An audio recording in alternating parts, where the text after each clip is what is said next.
A graça e paz, bem-vindos a mais um devocional onde nós estamos lendo a Bíblia. Estamos lendo de Gênesis até Apocalipse. Cada dia a gente lê um trechinho e reflete o que Deus tem para as nossas vidas. Vamos começar com uma oração. Senhor, obrigado, Pai, por essa oportunidade de estudar a Tua Palavra. Abençoa para que nós possamos compreender mais e mais da Tua revelação, para que nós possamos compreender aquilo que o Senhor deixou e tem para as nossas vidas, aquilo que nós precisamos aprender para que o Teu Espírito, Senhor, em nossas vidas nos direcione para a Tua verdade, nos direcione para o Teu querer. Esse é o que eu te peço e te agradeço, em nome de Jesus. Amém. E sem mais delongas, vamos começar hoje em Êxodo 39, a partir do verso 1. Nós estávamos falando dos itens cerimoniais que estavam sendo feitos pelos artesãos, e aqui nós continuamos com as roupas de Arão. E diz o seguinte: os artesãos confeccionaram belas roupas sagradas de tecido azul, roxo e vermelho para Arão vestir ao servir no lugar santo, conforme o Senhor havia ordenado a Moisés. Bezalel fez o colete sacerdotal de linho finamente tecido e bordou-o usando fios de ouro e fios de tecido azul, roxo e vermelho. Para fazer os fios de ouro, bateu o metal até formar lâminas finas e as cortou em fios. Com grande habilidade e cuidado, bordou os fios de ouro no linho fino com fios de tecido azul, roxo e vermelho. O colete sacerdotal tinha 2 peças, unidas nos ombros por 2 ombreiras. O cinturão decorativo era feito dos mesmos materiais, linho finamente tecido bordado com fios de ouro e fios de tecido azul, roxo e vermelho, conforme o Senhor havia ordenado a Moisés. 2 pedras de ônix foram presas em suportes de filigranas de ouro. Nas pedras tinham sido gravados os nomes das tribos de Israel, da mesma forma que se grava um selo. Bezalel prendeu as pedras às ombreiras do colete, como recordação de que o sacerdote representa os israelitas. Tudo isso foi feito conforme o Senhor havia ordenado a Moisés. Bezalel fez o peitoral com grande habilidade e cuidado, confeccionou-o de modo que combinasse com o colete sacerdotal, usando linho finamente tecido, bordado com ouro e com fios de tecido azul, roxo e vermelho. Fez o peitoral de uma só peça dobrada de tecido, formando o bolso quadrado com 22,5 centímetros de lado. Fixou no peitoral 4 fileiras de pedras preciosas. A primeira fileira tinha um rubi, um topázio e um berilo. A segunda fileira era composta de uma turquesa, uma safira e uma esmeralda. A terceira fileira era composta de um jacinto, uma ágata e uma ametista. A quarta fileira tinha um crisólito, um ônix e um jaspe. Todas essas pedras eram presas a suportes de filigranas de ouro. Cada pedra representava um dos 12 filhos de Israel e trazia gravado o nome da tribo correspondente, como em um selo. Para prender o peitoral ao colete sacerdotal, fizeram correntes de fios trançados de ouro puro. Fizeram também 2 suportes de filigranas de ouro e 2 argolas de ouro, que foram presas aos cantos superiores do peitoral. Amarraram as 2 correntes de ouro nas argolas do peitoral. Amarraram as outras pontas das correntes aos suportes de filigrana de ouro sobre as ombreiras do colete. Em seguida, fizeram mais 2 argolas de ouro e as prenderam às bordas interiores do peitoral, junto ao colete. Fizeram outras 2 argolas de ouro e as prenderam à parte da frente do colete, abaixo das ombreiras e logo acima do nó que amarrava o cinturão decorativo ao colete. Prenderam as argolas inferiores do peitoral às argolas do colete com cordões azuis, para que o peitoral ficasse firmemente preso ao colete acima do cinturão. Tudo isso foi feito conforme o Senhor havia ordenado a Moisés. Bezalel fez de uma só peça de tecido azul o manto que é usado com o colete sacerdotal, com uma abertura no meio da peça para a cabeça de Arão. A abertura foi reforçada com uma gola, para que não se rasgasse. Fizeram romãs de fios de tecido azul, roxo e vermelho e as prenderam à borda do manto. Fizeram também sinos de ouro puro e os prenderam entre as romãs à borda do manto, intercalando sinos e romãs por toda a volta da borda. Esse manto deveria ser usado sempre que o sacerdote realizasse seu serviço, conforme o Senhor havia ordenado a Moisés. Confeccionaram para Arão e seus filhos túnicas de linho fino. O turbante especial e os outros turbantes também foram confeccionados de linho fino, e as roupas de baixo foram feitas de linho finamente tecido. Os cinturões foram feitos de linho finamente tecido e bordados com fios de tecido azul, roxo e vermelho, conforme o Senhor havia ordenado a Moisés. Fizeram de ouro puro a tiara sagrada, o emblema de santidade. Gravaram nela como em um selo as palavras Santo para o Senhor. Prenderam a tiara com um cordão azul à parte da frente do turbante de Arão, conforme o Senhor havia ordenado a Moisés. Assim, a construção do tabernáculo, a tenda do encontro, foi concluída. Os israelitas fizeram tudo conforme o Senhor havia ordenado a Moisés. Então apresentaram a Moisés o tabernáculo completo, a tenda com toda a sua mobília, os colchetes, as armações, os travessões, as colunas e as bases. As coberturas da tenda, feitas de pele de carneiro tingidas de vermelho e couro fino. A cortina interna que protegia a arca da aliança e as varas para transportá-la, a tampa da arca, que é o lugar de expiação, a mesa e todos os seus utensílios, os pães da presença, o candelabro de ouro puro com suas lâmpadas simétricas, todos os seus acessórios e o óleo de oliva para a iluminação, o altar de ouro, o óleo da unção e o incenso perfumado, a cortina para a entrada da tenda, o altar de bronze com a grelha de bronze, as varas para transportá-lo e seus utensílios, a bacia de bronze e seu suporte, a cortina para as divisórias do pátio, as colunas e suas bases, a cortina para a entrada do pátio, as cordas e as estacas, todos os utensílios a serem usados durante a cerimônia do tabernáculo, a tenda do encontro. As roupas finamente confeccionadas para os sacerdotes vestirem enquanto estiverem servindo no lugar santo, as roupas sacerdotais sagradas de Arão e as roupas que seus filhos vestiriam durante o serviço. Os israelitas seguiram todas as instruções que o Senhor tinha dado a Moisés acerca da obra. Então Moisés inspecionou todo o trabalho. Quando verificou que tinha sido feito conforme o Senhor havia ordenado, abençoou o povo. O Senhor disse a Moisés: arme o tabernáculo, a tenda do encontro, no primeiro dia do primeiro mês. Coloque a arca da aliança dentro dele e pendure a cortina interna para proteger a arca. Depois, traga a mesa para dentro e coloque sobre ela os utensílios. Traga também o candelabro e instale suas lâmpadas. Ponha o altar de ouro para o incenso diante da arca da aliança e pendure a cortina à entrada do tabernáculo. Coloque o altar do holocausto diante da entrada do tabernáculo, a tenda do encontro. Ponha a bacia entre a tenda do encontro e o altar e encha-a de água. Em seguida, arme o pátio ao redor da tenda e pendure a cortina na entrada do pátio.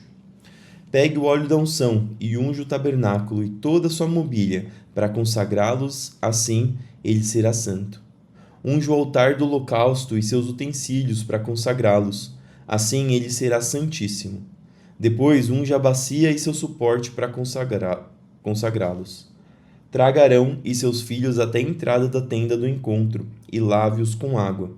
Vista Arão com as roupas sagradas, unja-o e consagre-o para que me sirva como sacerdote. Traga os filhos de Arão e vista-os com as túnicas. Unja-os como ungiu o pai deles, para que também me sirvam como sacerdotes. Com a unção, os descendentes de Arão são separados para o sacerdócio para sempre, de geração em geração. Moisés fez tudo o que o Senhor lhe havia ordenado. O tabernáculo foi armado no primeiro dia do primeiro mês do segundo ano. Para armar o tabernáculo, Moisés colocou as bases em seus lugares, encaixou as armações, prendeu os travessões e levantou as colunas. Em seguida, estendeu a tenda sobre a estrutura do tabernáculo e por cima colocou a cobertura, conforme o Senhor havia ordenado. Pegou as tábuas da aliança e as colocou dentro da arca. Prendeu a arca às varas para transportá-la e a cobriu com a tampa, o lugar de expiação. Depois trouxe a arca da aliança para dentro da tenda do encontro e pendurou a cortina interna que a protegia, conforme o Senhor havia ordenado. Em seguida, Moisés colocou a mesa da tenda do encontro do lado norte do lugar santo, do lado de fora da cortina interna. Arrumou sobre a mesa os pães da presença diante do Senhor, conforme o Senhor havia ordenado. Pôs o candelabro dentro da tenda do encontro, em frente à mesa, do lado sul do lugar santo. Acendeu as lâmpadas da presença do Senhor, conforme o Senhor havia ordenado. Colocou também o altar de ouro para o incenso na tenda do encontro diante da cortina interna, e queimou sobre ele incenso perfumado, conforme o Senhor havia ordenado. Pendurou a cortina à entrada do tabernáculo e colocou o altar do holocausto perto da entrada do tabernáculo, a tenda do encontro. Apresentou sobre o altar um holocausto e uma oferta de cereal, conforme o Senhor havia ordenado. Em seguida, Moisés colocou a bacia entre a tenda do encontro e o altar e encheu-a de água para que os sacerdotes pudessem se lavar. Moisés, Arão e os filhos de Arão usavam a água da bacia para lavar as mãos e os pés. Lavavam-se cada vez que se aproximavam do altar e entravam na tenda do encontro, conforme o Senhor havia ordenado.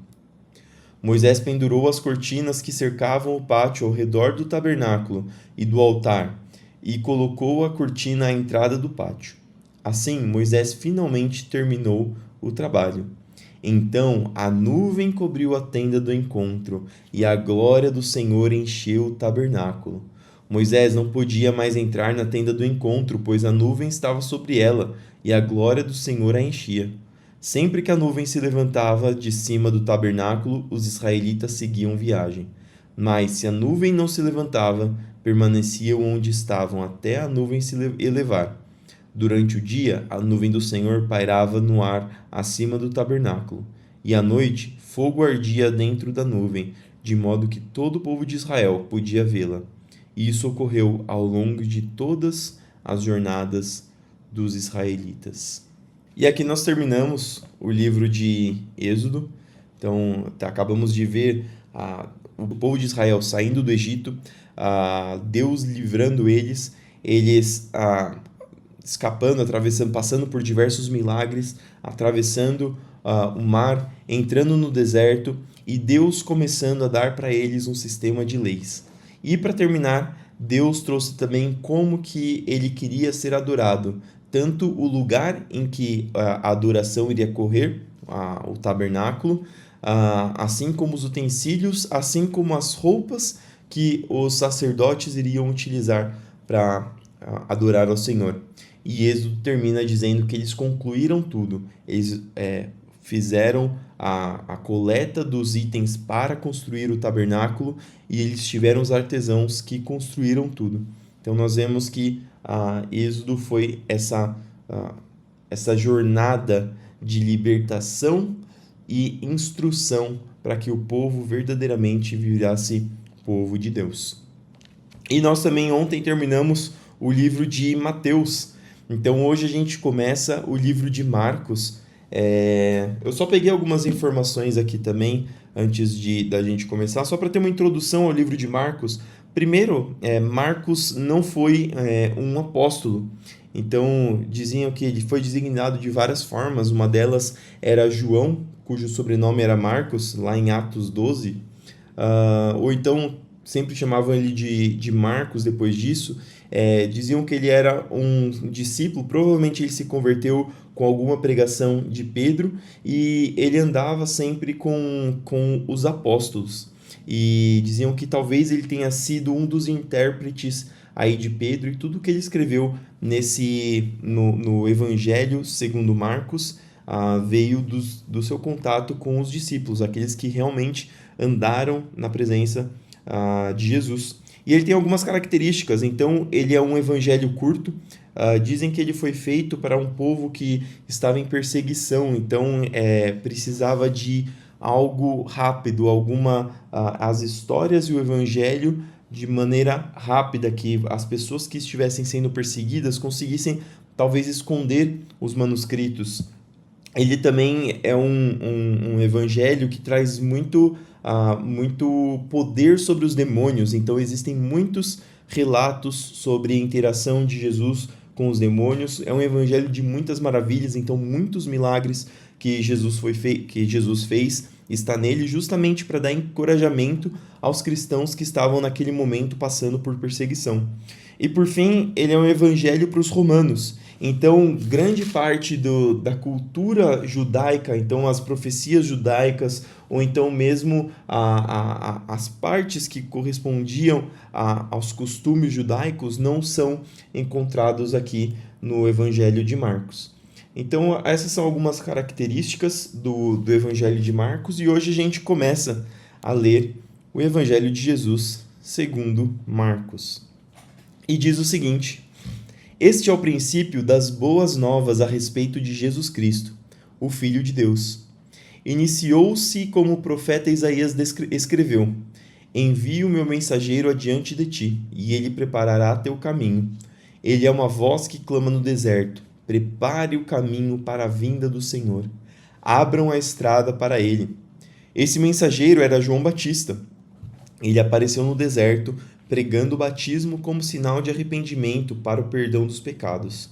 Gente de toda a Judéia, incluindo os moradores de Jerusalém, saía para ver e ouvir João.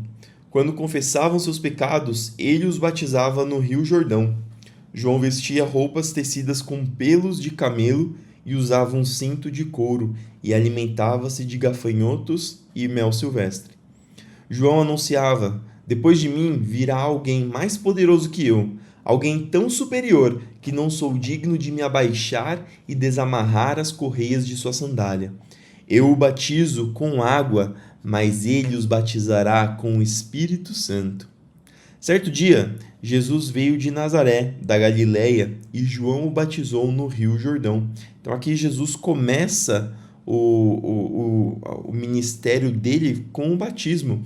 É um dos primeiros mandamentos que nós temos aqui, as ordenanças que nós temos são duas: a ceia e o batismo. E Jesus ele veio para dar o exemplo. Jesus não simplesmente veio para ordenar, para trazer, para ser simplesmente alguém que falava, mas não cumpria. Tudo que Jesus ordenou, ele mesmo cumpriu. Então ele começou aqui o ministério dele com o batismo. Verso 10. Enquanto saía da água, viu que o céu se abriu e o Espírito Santo descer sobre ele como uma pomba. E uma voz do céu disse: você é meu filho amado, que me dá grande alegria. Em seguida, o Espírito conduziu Jesus ao deserto, onde ele foi tentado por Satanás durante 40 dias. Estava entre animais selvagens e anjos o serviam. Depois que João foi preso, Jesus foi para a Galiléia, onde anunciou as boas novas de Deus. Enfim chegou o tempo prometido, proclamava. O reino de Deus está próximo. Arrependam-se e creiam nas boas novas. Aqui está a mensagem principal de Jesus. O reino de Deus está próximo. Arrependam-se, voltem-se das suas atitudes que vão contra aquilo que Deus quer, e creiam nas boas novas. Enquanto andava à beira do mar da Galileia, Jesus viu Simão e seu irmão André. Jogavam redes no mar, pois viviam da pesca. Jesus lhes disse: venham, sigam-me, e eu farei de vocês pescadores de gente. No mesmo instante, deixaram suas redes e o seguiram. Pouco mais adiante, Jesus viu Tiago e João, filhos de Zebedeu, consertando redes num barco. Chamou-os de imediato e eles também o seguiram, deixando seu pai, Zebedeu, no barco com os empregados. Jesus e seus seguidores foram à cidade de Cafarnaum. Quando chegou o sábado, entrou na sinagoga e começou a ensinar. O povo ficou admirado com seu ensino, pois ele falava com verdadeira autoridade, diferentemente dos mestres da lei. De repente, um homem ali na sinagoga, possuído por um espírito impuro, gritou: por que vem nos importunar, Jesus de Nazaré? Veio para nos destruir? Sei quem você é, o Santo de Deus. Cale-se, repreendeu Jesus. Saia deste homem. Então o espírito impuro soltou um grito, sacudiu o homem violentamente e saiu dele. Todos os presentes ficaram admirados e começaram a distinguir o que tinha acontecido, a discutir o que tinha acontecido. Que ensinamento novo é esse? Perguntavam. Como tem autoridade, até os espíritos impuros obedecem às ordens dele. As notícias a respeito de Jesus se espalharam rapidamente por toda a região da Galileia. E aqui a gente já vê a diferença do Evangelho de Mateus para o Evangelho de Marcos. Enquanto o Evangelho de Mateus demorou até que Jesus começasse a ser conhecido por toda a Galileia, aqui, logo no primeiro capítulo, Jesus já começa a ser conhecido. Aqui já começa o ministério dele, já fala sobre a tentação rapidamente e já começam os milagres, começam Jesus expulsando demônios. Então, essa é mais ou menos a característica do Evangelho de Marcos que nós estaremos lendo nos próximos dias. Salmos 35, do 1 ao 16. Ó Senhor, defende-me dos que me acusam. Luta contra os que lutam contra mim. Põe tua armadura e toma teu escudo.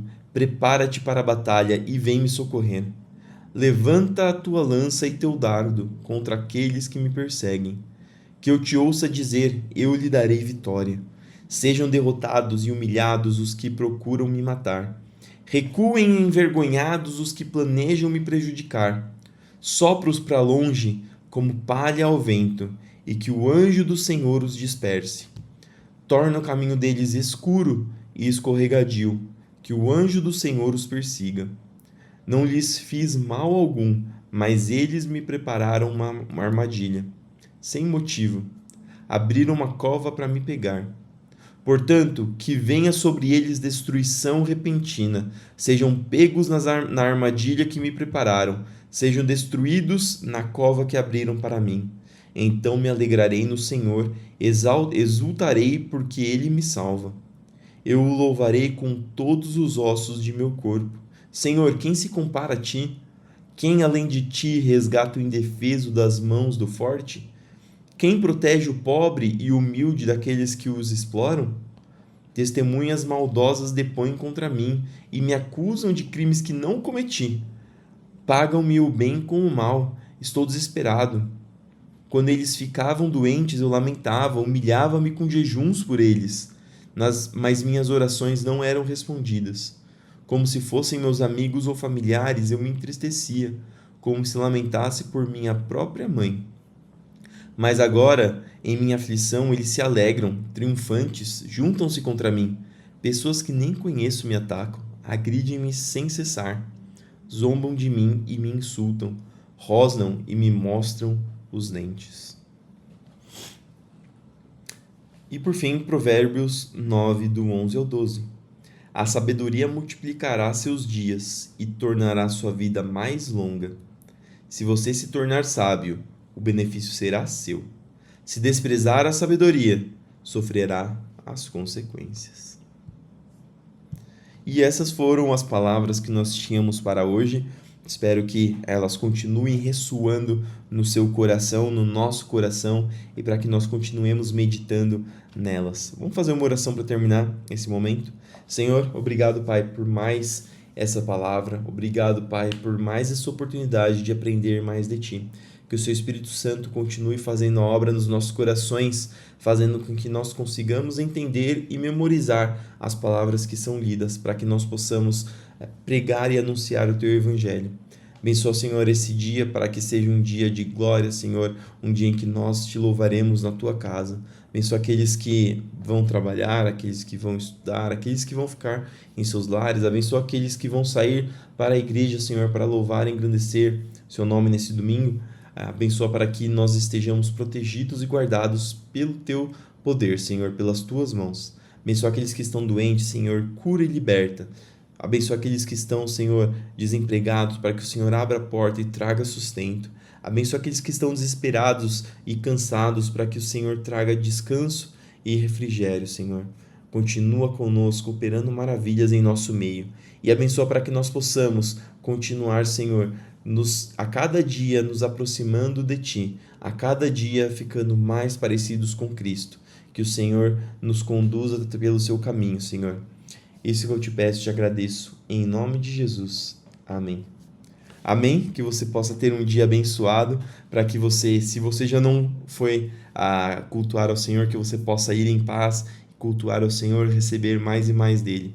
Fique com Deus e até amanhã para mais um devocional.